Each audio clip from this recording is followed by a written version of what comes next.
Muy buenos días, me da mucho gusto estar aquí con ustedes para platicar un poco sobre cuál es la situación de la educación superior en relación con las TICs. Realmente estoy hablando ante un grupo de, no solo de conversos de las tecnologías digitales, sino de hecho de comunicadores. Buena parte de ustedes han sido pioneros en las tecnologías digitales en México. Y por lo tanto, yo lo que trataré de hacer en estos minutos que tengo por delante es presentarles a ustedes una visión lo más general posible, pero al mismo tiempo precisa, de lo que está pasando en la educación superior en México y en el mundo. Creo que debo de empezar con esta lámina. Esta lámina nos dice lo que pasó en la conferencia de la UNESCO, en la Conferencia Internacional de la UNESCO sobre Educación Superior en 2009. La conferencia de la UNESCO sobre educación superior se considera que es el sumum, la cúspide de las conferencias sobre educación superior en el mundo.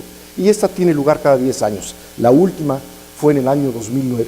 Y lo que les presento a ustedes en la parte izquierda está fundamentalmente lo que es la portada del informe que se preparó para esa conferencia, y lo que está en el rollo que se despliega está cómo empieza ese informe. Y empieza con una serie de afirmaciones extraordinariamente importantes para lo que estamos hablando.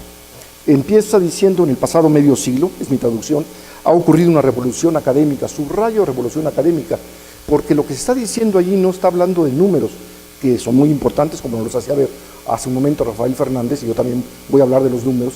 No nos está hablando de números, nos está hablando de cambios en la academia, de cambios en la educación superior. Y dice, va más allá de eso, dice una revolución académica sin precedentes en la educación superior. De hecho, los desarrollos en el pasado reciente son al menos tan dramáticos como los que se dieron hace 200 años, en el siglo XIX, cuando surgió la Universidad de Investigación, 1810, con la Universidad de Humboldt y en otros lados. Los cambios académicos de ahora, dice, son mucho más importantes que aquellos por la extensión y la cantidad de personas involucradas. Lo que quiero hacer notar es que la educación superior en todo el mundo, un poco menos en México, y es parte de lo que trataré de decirles, está cambiando radicalmente. Y esto es la primera evidencia de eso.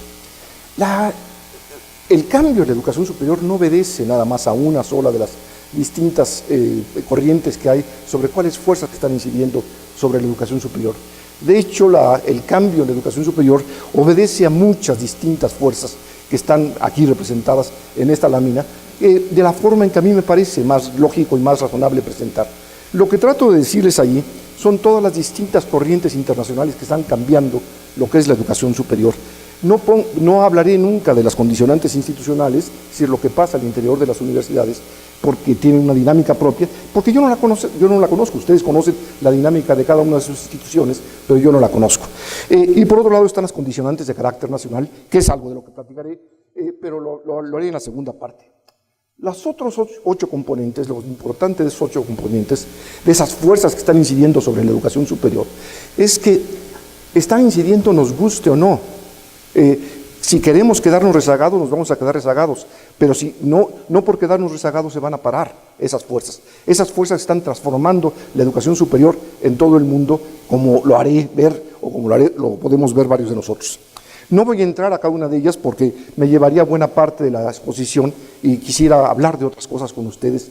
En particular me voy a referir a las tecnologías digitales, pero quiero hacerles sentir que las tecnologías digitales es una de esas fuerzas, quizá la más importante, por varias razones que voy a decir ahora, pero ciertamente no es más que una de esas fuerzas. Hay otras que están incidiendo, como la dinámica del conocimiento, cómo está cambiando el conocimiento, o la dinámica de la ocupación, cómo está cambiando la ocupación de los individuos en las sociedades. Simplemente para hacer notar el caso particular de México, mientras que en 1970 el 70% de los mexicanos estaban en condiciones rurales, ahora el 80% de los mexicanos estamos en las urbes. Entonces eso les da una idea de cómo ha cambiado tan rápidamente y cómo sigue cambiando las ocupaciones, los empleos a todos los niveles. La evolución de las disciplinas, el conocimiento, el saber, es también importantísimo. De hecho, ya el conocimiento ya no cabe en las pichoneras, en los cajones que se armaron también alrededor al nacimiento del siglo XIX, cuando los enciclopedistas hicieron las enciclopedias y clasificaron todas las cosas en ciertos compartimentos. Esa clasificación ya no sirve, esa clasificación es evidente que se sigue usando por razones históricas, pero en el fondo ya no se busca el conocimiento de esa manera. El conocimiento se busca ahora de formas mucho más rápidas, ágiles, propias de cada individuo. No tiene uno por qué aprenderse clasificaciones para poder buscar las cosas que uno quiere. Les doy un ejemplo trivial de mi propia experiencia. Yo, como ustedes, aprendí de niño muchísimas cosas. Y aprendí, por ejemplo, cuál es la clasificación de los mamíferos. Y los mamíferos son los primates, los quirópteros, los insectívoros, los carnívoros, los pinípedos, los roedores, los marsupiales, los monotremas, los sirénidos y los... ya, se me fue el otro. Son 13 las que yo aprendí. De hecho, ahora si quiero buscar algo sobre algún animal, no me pongo a ver primero a ver si es un monotrema, o si es un primate, o si es un quiróptero. Simplemente le pido a Google, a Yahoo, a lo que sea, a ver, quiero saber del delfín ciertas características, y me dan respuestas. Lo que quiero decir es que ahora, cada vez más, el conocimiento está puesto semánticamente, está basado en una clasificación semántica que responde a las peculiaridades no solo del conocimiento, sino de los individuos que preguntamos. Las respuestas que recibimos nosotros en Google y en otras cosas son diferentes si las hacemos cada uno de nosotros, la misma pregunta, pero la hacemos en computadoras diferentes o desde direcciones diferentes, para ponerlo en el lenguaje más claro. Verán ustedes que si hacen la misma pregunta, pero desde direcciones diferentes, se van a encontrar con que las respuestas que les da Google o que les da Yahoo, etcétera, no son idénticas, porque el mismo sistema está continuamente siguiendo nuestras actividades y nuestras preguntas y nos va respondiendo conforme a nosotros hacemos las preguntas. Pero yo lo que me voy a ocupar fundamentalmente es de tecnologías digitales. No quiero entrar a seguir hablando, porque ya me llevé ahorita otros 2 minutos a seguir hablando de esto. No voy a hablar de cada una de las particularidades que estoy mencionando aquí. Voy a concentrarme fundamentalmente en las tecnologías digitales, porque es el tema de esta reunión, pero estoy hablando exclusivamente de educación superior, aunque luego diré algunas cosas que se salen de educación superior. Miren ustedes, el papel de las tecnologías digitales o las TICs en ese cambio ha sido o es tan fuerte que algunos, como Douglas Robertson, consideran que ha llevado o está llevando a la humanidad a un nuevo nivel de civilización. Este libro está escrito por allá por los 1990, no es un libro reciente de Douglas Robertson, pero realmente es muy interesante porque él habla de que la humanidad ha pasado por 4 niveles de civilización y lo dice en función de la cantidad de conocimiento que puede la sociedad intercambiar.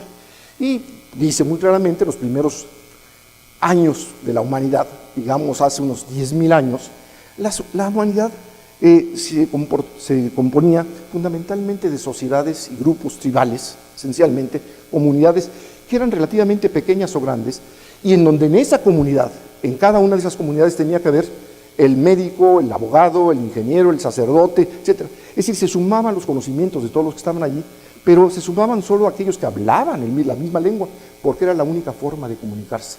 Entonces el cambio de interacción, el cambio de comunicación que había entre ellos era relativamente pequeño, y solo aquellos que hablaban la lengua podían intercambiar. Entonces eso es lo que implicaba, es que el conocimiento que podían disponer, imaginemos que nosotros somos una de esos grupos de ese momento, imaginemos por lo tanto que el conocimiento de que podíamos disponer para nuestra vida era el que sumaba el conocimiento de todos los que estamos aquí. No había otro, no podían buscar conocimiento en otro momento ni en otros lados, porque para ir a otros lados les llevaba días y tenían que ir a buscar a alguien que también hablara como ellos y poder sacar la información que querían y regresar. Entonces el intercambio de la información que se daba en esos grupos era relativamente pequeño. Pasa el tiempo y se llega a la civilización alfabeta, a la humanidad que ya tiene un alfabeto.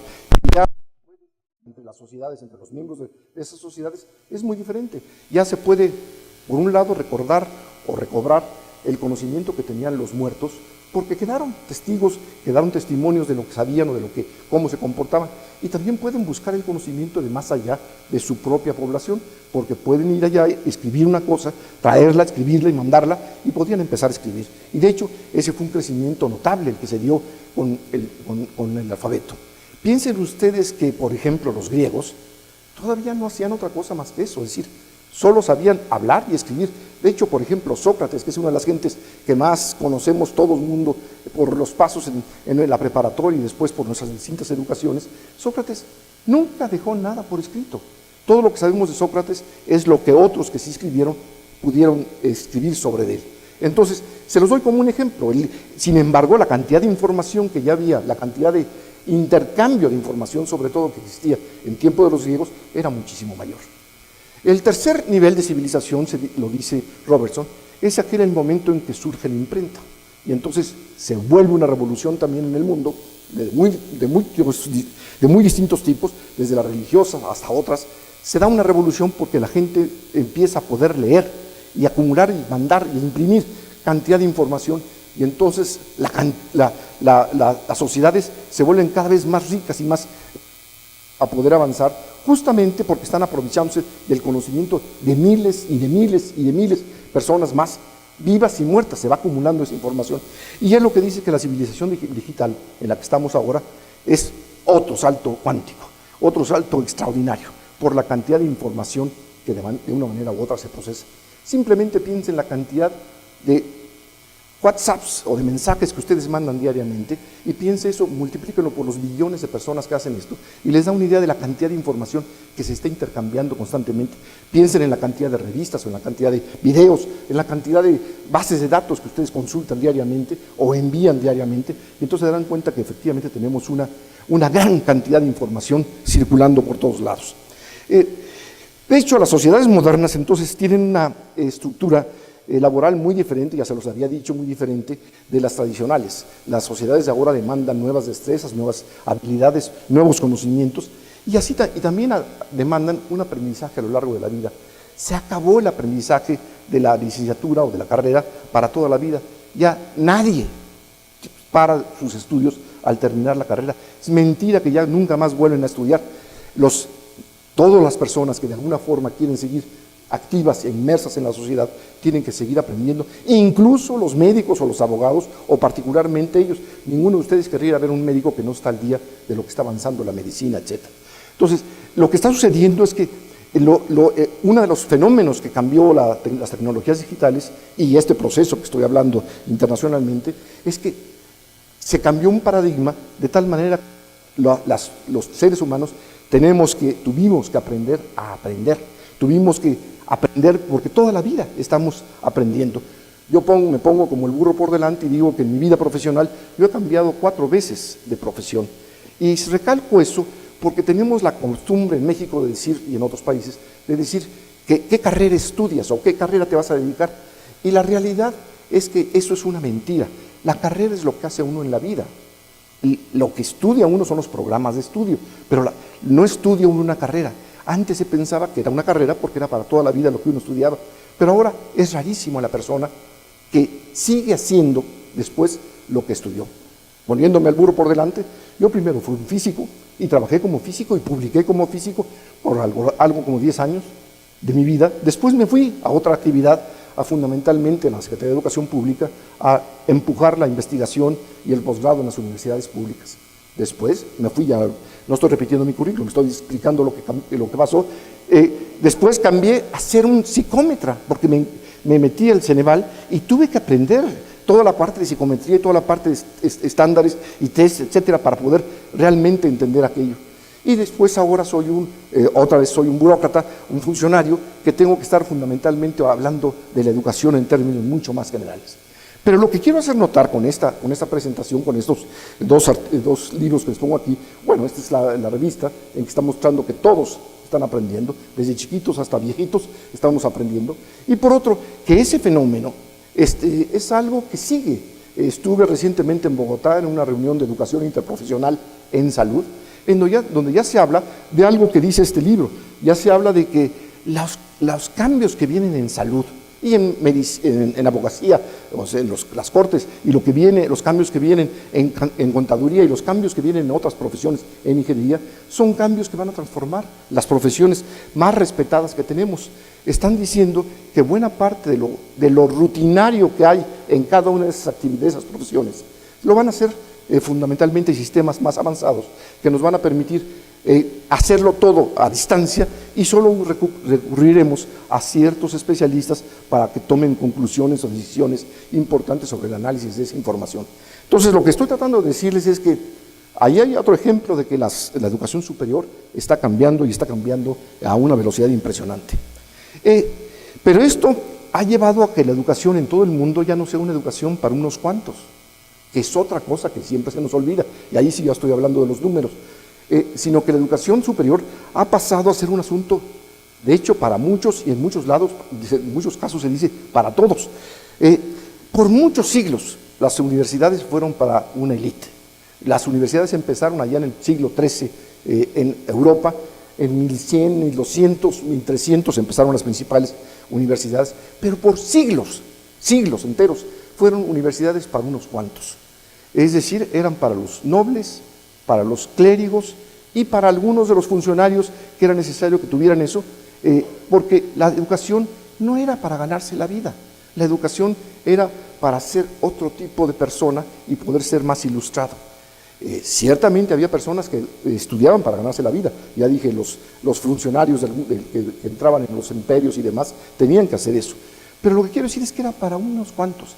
Y permítanme volver a repetir, a usar el burro por delante, para decirles, cuando yo estudié en México, en la Universidad Nacional, cuando yo era estudiante, yo era uno de entre 1.7% de los jóvenes que tenían mi edad que estábamos en la universidad. O sea, menos del 2% de los mexicanos en ese momento, de los mexicanos que tenían mi edad, o la edad propia de ese ciclo, estaban en la universidad. Ahora es 35%.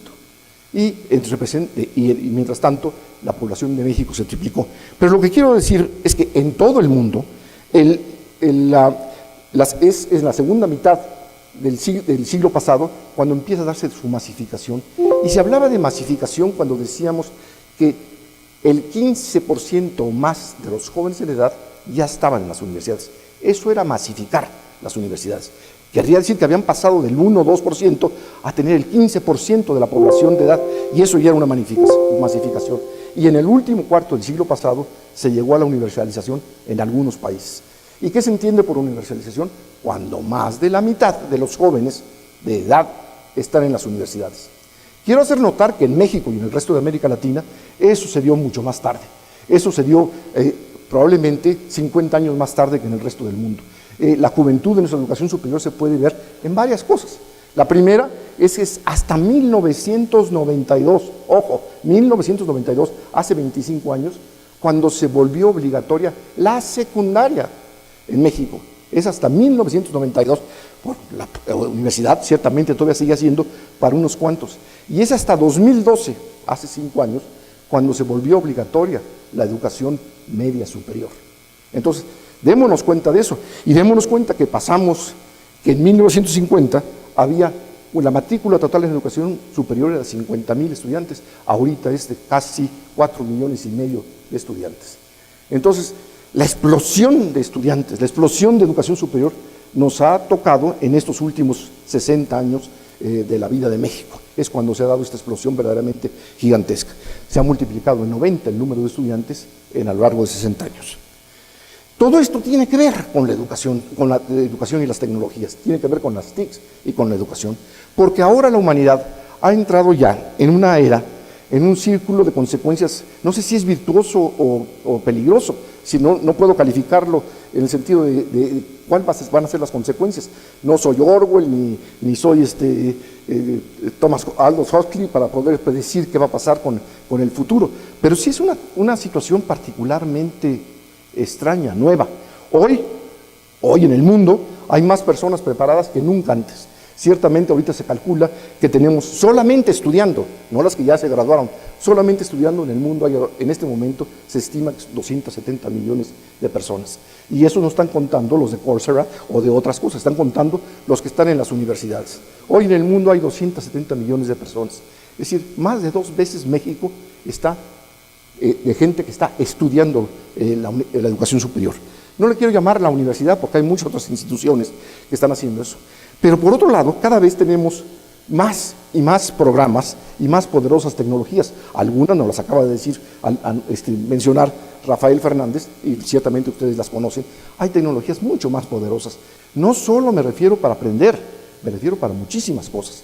Entonces, la consecuencia natural desde el punto de vista del aprendizaje es, si tenemos más personas que han estudiado y tenemos más tecnología para enseñar, ¿qué es lo que va a pasar? Pues que va a haber mucho más. El resultado es que en el futuro habrá más y más información, más y más personas preparadas, más y más conocimientos, más y más tecnología.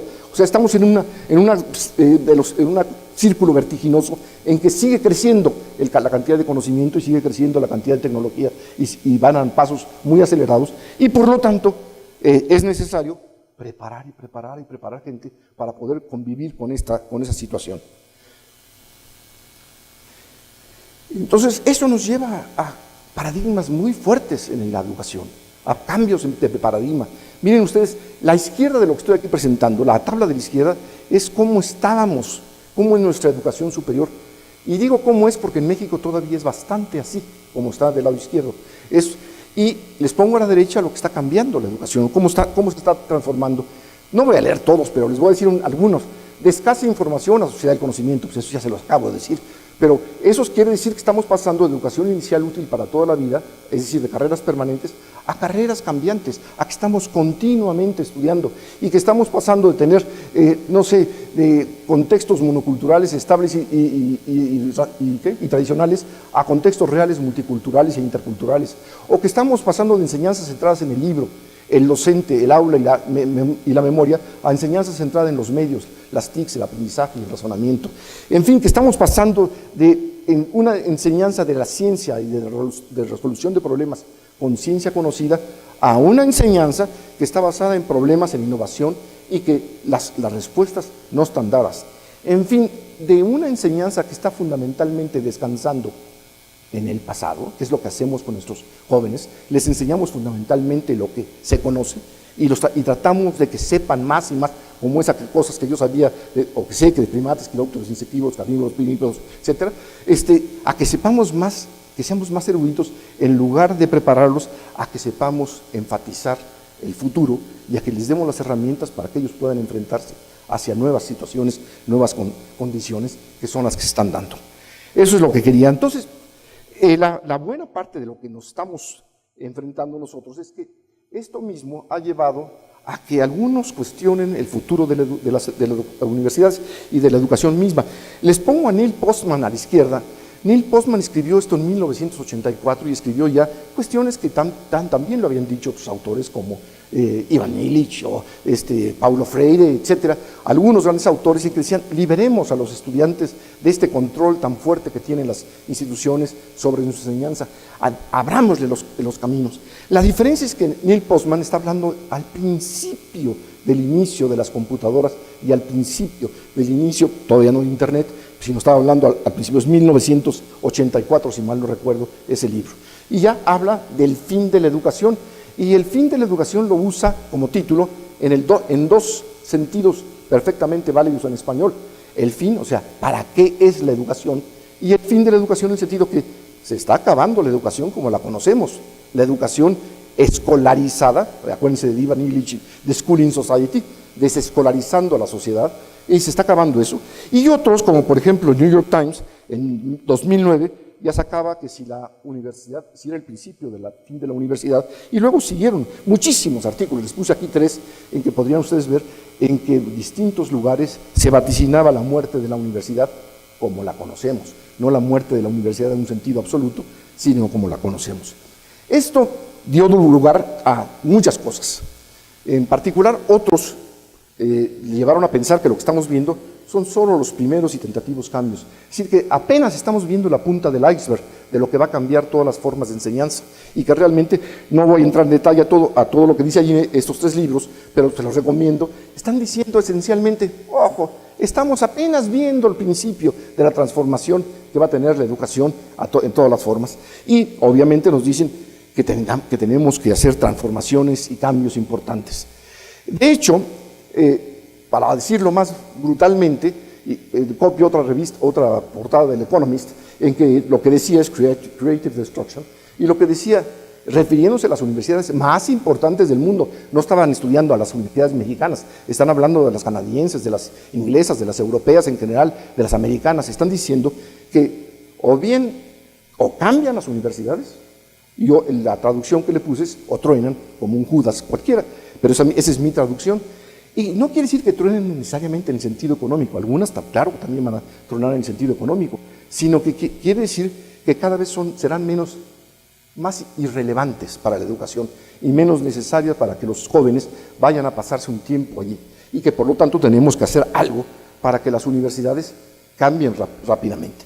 Estas ideas han dado lugar a muchísimas cosas. Aquí solamente les pongo una sopa de letras sobre muchos de los intentos que se han hecho, que se han movido y se están moviendo en todas partes del mundo. Ahí está Coursera, ahí está el proceso de Bolonia, que fue una cosa importantísima en Europa. Ahí están muchas otras cosas que se han dado, que lo que llevan es a decir, ojo, tenemos que modificar la forma en que enseñamos a nuestros jóvenes.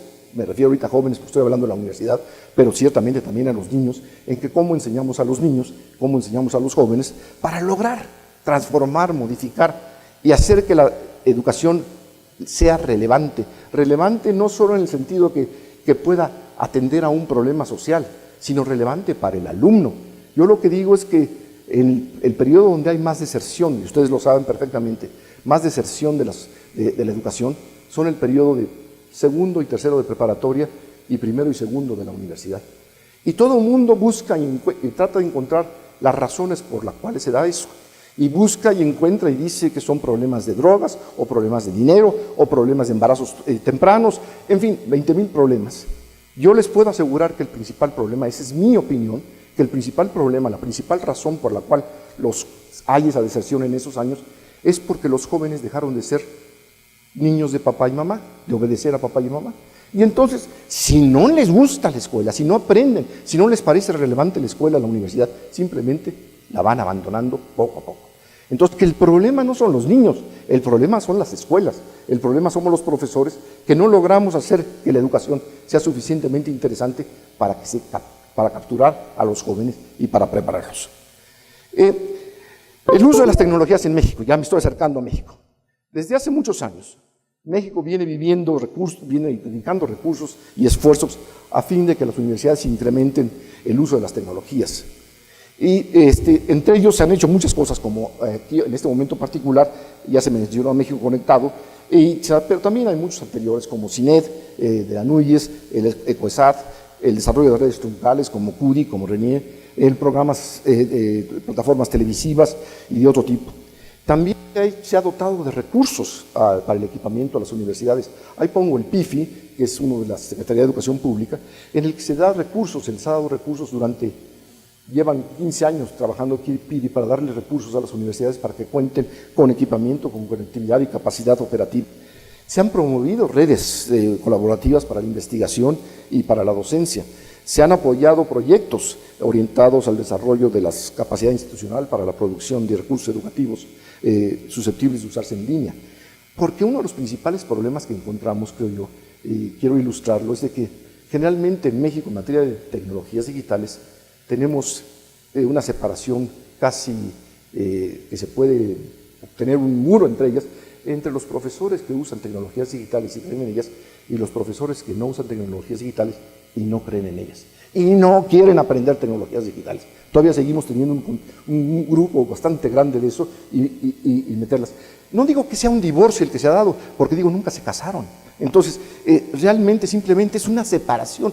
Hay un vacío, una brecha, un gap, como les gusta decir a los americanos, o a los angloparlantes, un gap entre unos y otros, que a lo mejor es solamente un gap generacional, eso quisiera creer, pero entonces tenemos que esperar a que buena parte de nuestros profesores de ahora pasen a mejor vida antes de que tengamos un cambio real. Lo anterior ha llevado, en el caso de México, a que el crecimiento de la oferta educativa a distancia está dándose de mayor velocidad que el crecimiento de la educación normal, pero todavía es muy pequeña. Miren, la curva amarilla de hasta arriba representa el crecimiento total de la educación superior. Este representa el crecimiento de la educación superior escolarizada. Así es como se recoge la información. Estoy hablando de todo el país, no estoy hablando de ningún grupo, sino de todo el país. Como verán, estamos en materia de cantidad, estamos llegando a los 4,5 millones, porque esto estaba parado en 2015, ahorita en 2016 tenemos 4,5 millones, y la educación escolarizada es la que está allí con 3 millones y tanto. La educación no escolarizada se empezó a registrar en el 2003 y ese es el crecimiento que tiene. La educación no escolarizada, o sea, la educación virtual o semivirtual, todavía representa solamente el 11% de todo el país y está fundamentalmente asociada con cierto tipo de programas. Voy a darles más detalles. Aquí está la situación en la licenciatura y se los estoy poniendo por escolarizada y no escolarizada.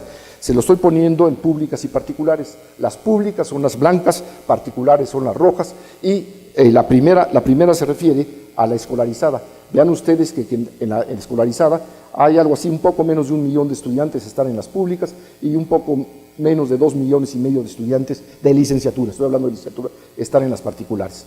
En la no escolarizada, fíjense ustedes que la relación es más o menos la misma, es decir, aunque es mucho menor que la de acá porque solo representan el 11%, pero es aproximadamente la misma, es decir, las particulares y las públicas tienen aproximadamente la misma población. Eso quiere decir allí, ya le está dando una señal, las particulares han sido mucho más rápidas en lograr la penetración de tecnología y están usándola mucho más rápidamente que las públicas. Y eso lo dice más claramente la siguiente, que se refiere al posgrado. Es lo mismo, las barras blancas son la educación particular, la roja es la educación pública, pero vean ustedes ahorita, ahí el número total, estoy hablando ya de posgrado, en donde vean ustedes que el total en la no escolarizada es similar entre las públicas y las privadas. En otras palabras, las privadas han crecido mucho en el posgrado porque ya en lugar de representar un tercio de o la mitad de las públicas, un tercio de las públicas, ya representan el mismo monto. Pero en la no escolarizada, las particulares superan con mucho a la población de las públicas. Entonces, eso lo que le está diciendo es cómo están penetrando las instituciones particulares en la educación superior pública, o pónganlo de otra forma, cómo la educación superior privada está teniendo una mayor penetración por parte de las tecnologías digitales, está absorbiendo y usando más rápidamente las tecnologías digitales que las públicas. El desarrollo total, entonces, aquí les pongo les leo algunas de las cosas que lo van a poder ustedes leer, me voy a saltar algunas cosas. Lo que quiero decir es mi conclusión, que es que aunque se ha avanzado mucho, y ya lo sabemos en el uso de las tecnologías digitales, el desarrollo es aún incipiente y heterogéneo. En particular, solo 11% de la matrícula total está inscrita en programas a distancia. Solo una decena de instituciones ofrece un número significativo de programas a distancia. Entre ellas destacan las que ya conocen ustedes, la Universidad de Abierta a Distancia de México, la UNAM, el IPN, la Universidad de Guadalajara y el Instituto Tecnológico de Estudios Superiores de Monterrey. O sea, habrá algunas otras que también deben estar allí, pero lo que quiero decir, esas son las más fuertes. Pero en un número igualmente bajo puede afirmarse que sus procesos de enseñanza-aprendizaje hacen uso amplio e intenso de tecnologías digitales. Les voy a mostrar datos ahorita. En adición, no existe reglamentación nacional entre la oferta y la calidad de la educación a distancia. Existen carencias en lo que se refiere a conectividad. El diagnóstico muestra que hay una heterogeneidad en la infraestructura de las instituciones y existen 3 grandes brechas, o mejor dicho, muchas brechas entre unas y otras, y hay muy pocos ambientes de aprendizaje propicios para la educación superior.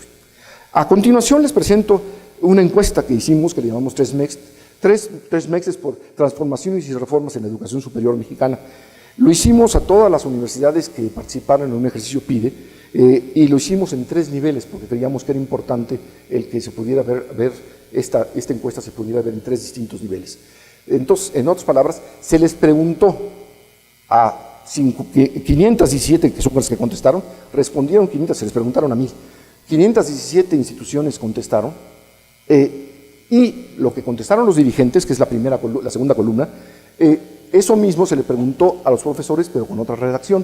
Se les preguntaba el mismo asunto, pero presentado diferente.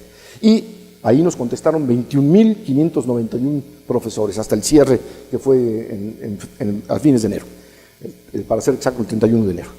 Y se les preguntaba, como decía yo, lo mismo que a los dirigentes. Y finalmente se les preguntaba a los estudiantes lo mismo que a los profesores y a los dirigentes, pero se les preguntaba de forma diferente. No tenían ellos ciertas políticas o cosas de ese tipo, sino se les preguntaba de una manera diferente, para contrastar.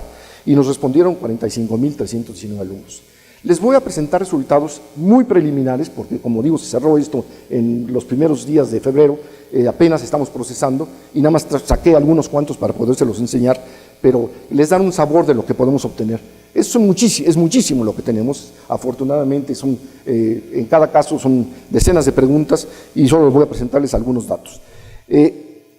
Quiero hacer notar que los profesores no podían entrar a responder el cuestionario si los dirigentes no lo habían respondido, y al mismo tiempo los estudiantes no podían entrar a responder el cuestionario si los profesores no lo habían respondido. Era una cascada, y la cascada era que unos les pasaban a los otros, los dirigentes les pasaban a los profesores los cuestionarios para que los contestaran, o la llave para poder contestar, y así sucesivamente. Es una encuesta muy importante porque tenemos 517 instituciones de educación superior públicas y privadas, y con esta respuesta. Vean ustedes algunos ejemplos de conectividad y cursos digitales en las instituciones de educación superior mexicana.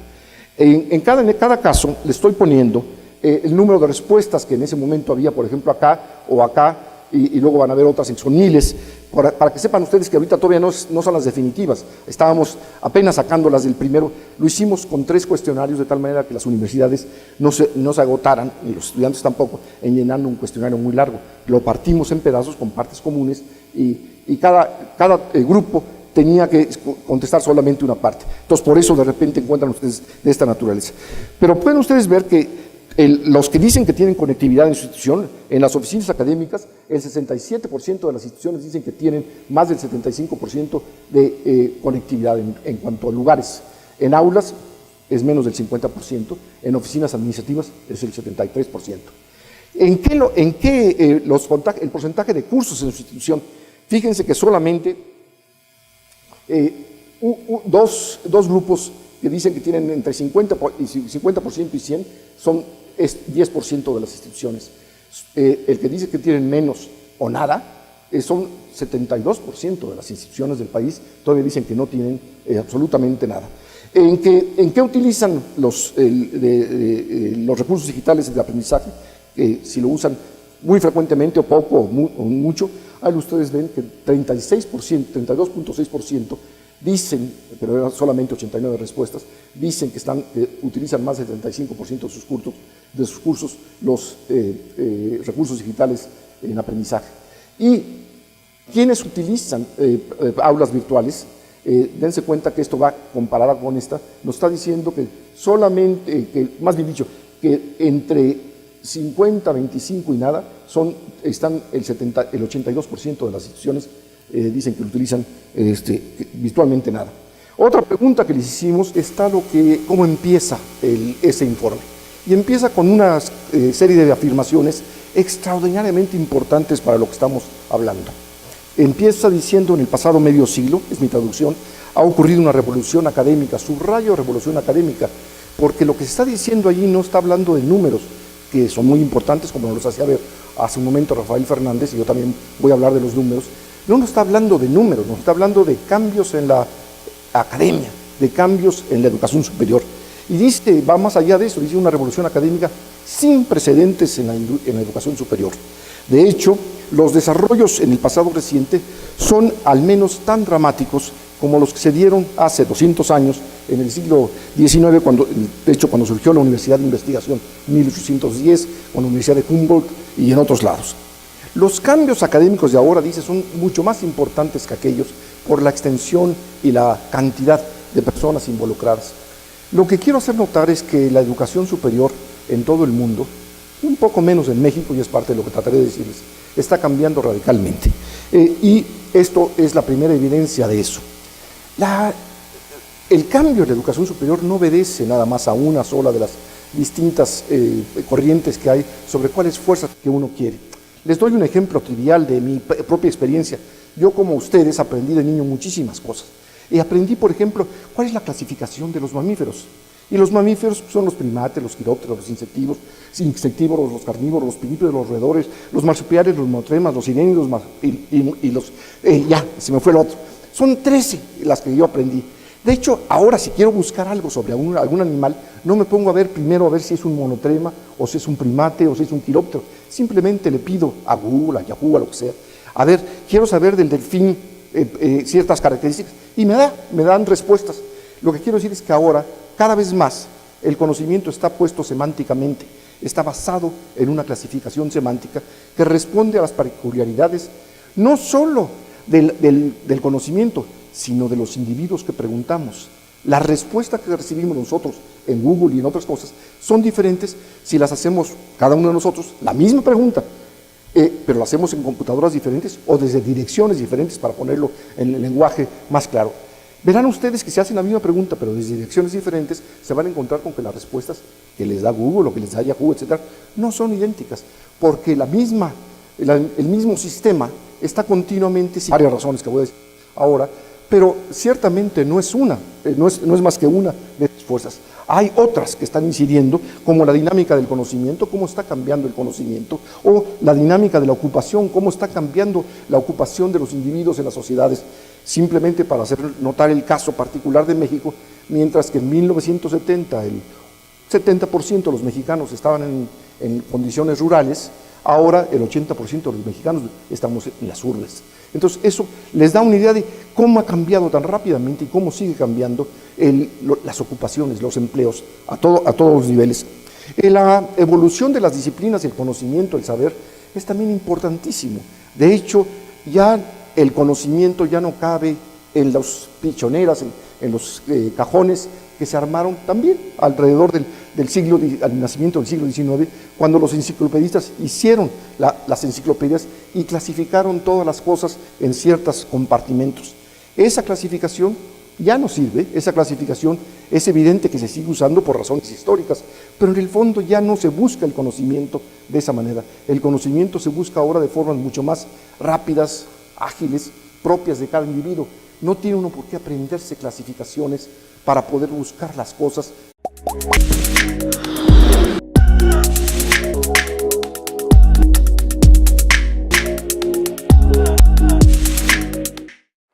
Muy buenos días, me da mucho gusto estar aquí con ustedes para platicar un poco sobre cuál es la situación de la educación superior en relación con las TICs. Realmente estoy hablando ante un grupo no solo de conversos de las tecnologías digitales, sino de hecho de comunicadores. Buena parte de ustedes han sido pioneros en las tecnologías digitales en México. Y por lo tanto yo lo que trataré de hacer en estos minutos que tengo por delante es presentarles a ustedes una visión lo más general posible, pero al mismo tiempo precisa, de lo que está pasando en la educación superior en México y en el mundo. Creo que debo de empezar con esta lámina. Esta lámina nos dice lo que pasó en la conferencia de la UNESCO, en la Conferencia Internacional de la UNESCO sobre Educación Superior en 2009. La conferencia de la UNESCO sobre Educación Superior se considera que es el sumum, la cúspide de las conferencias sobre educación superior en el mundo. Y esta tiene lugar cada 10 años. La última fue en el año 2009. Y lo que les presento a ustedes en la parte izquierda está fundamentalmente lo que es la portada del informe que se preparó para esa conferencia, y lo que está en el rollo que se despliega están incidiendo sobre la educación superior. De hecho, el cambio en la educación superior obedece a muchas distintas fuerzas que están aquí representadas en esta lámina, de la forma en que a mí me parece más lógico y más razonable presentar. Lo que trato de decirles ahí son todas las distintas corrientes internacionales que están cambiando lo que es la educación superior. No hablaré nunca de las condicionantes institucionales, es decir, lo que pasa al interior de las universidades, porque tienen una dinámica propia, porque yo no la conozco. Ustedes conocen la dinámica de cada una de sus instituciones, pero yo no la conozco. Y por otro lado están las condicionantes de carácter nacional, que es algo de lo que platicaré, pero lo haré en la segunda parte. Los otros 8 componentes, lo importante de esos 8 componentes, de esas fuerzas que están incidiendo sobre la educación superior, es que están incidiendo nos guste o no. Si queremos quedarnos rezagados, nos vamos a quedar rezagados, pero si no por quedarnos rezagados se van a parar esas fuerzas. Esas fuerzas están transformando la educación superior en todo el mundo, como lo haré ver, o como lo podemos ver varios de nosotros. No voy a entrar a cada una de ellas porque me llevaría buena parte de la exposición y quisiera hablar de otras cosas con ustedes. En particular me voy a referir a las tecnologías digitales, pero quiero hacerles sentir que las tecnologías digitales es una de esas fuerzas, quizá la más importante, por